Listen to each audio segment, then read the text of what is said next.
Yesterday, almost 12,000 tests were reported, a big number that was double the previous day's total, which brings our total number of tests conducted in the Commonwealth to over 350,000.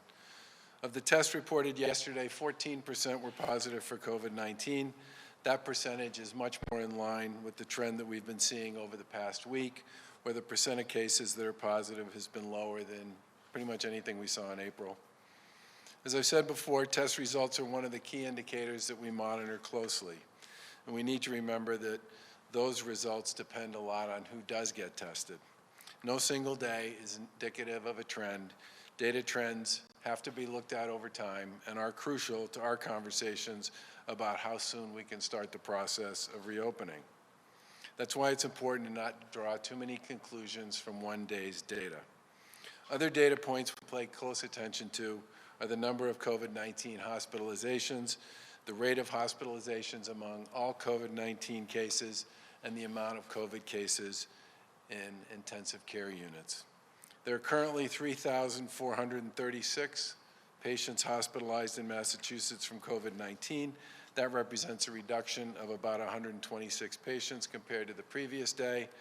There are approximately 850 COVID-19 patients currently in intensive care units, and I would just add that the intensive care unit capacity in Massachusetts is significantly above today what it would normally be, but that's because we worked with the hospital community to build additional so-called surge capacity in their ICUs to be able to manage the increase in COVID cases, which has turned out to be a pretty effective strategy in ensuring that our hospitals could do that as well as continue to serve people who are dealing with other healthcare conditions and circumstances as well. Over the past week, we have seen a steady reduction in hospitalizations. There are 280 fewer hospitalizations for COVID-19 patients than there were last Friday. Overall, about 5% of cases, which is a pretty consistent number, have been hospitalized. We're making progress here, but I want to remind everybody that the virus spreads quickly and continues to impact, based on our testing data, thousands of people across the Commonwealth. And while we'd like to see the drop come just as quickly as possible, it's not going to happen all at once, as the data shows. We've seen progress, and we'll continue to see progress as long as everybody continues to do their part.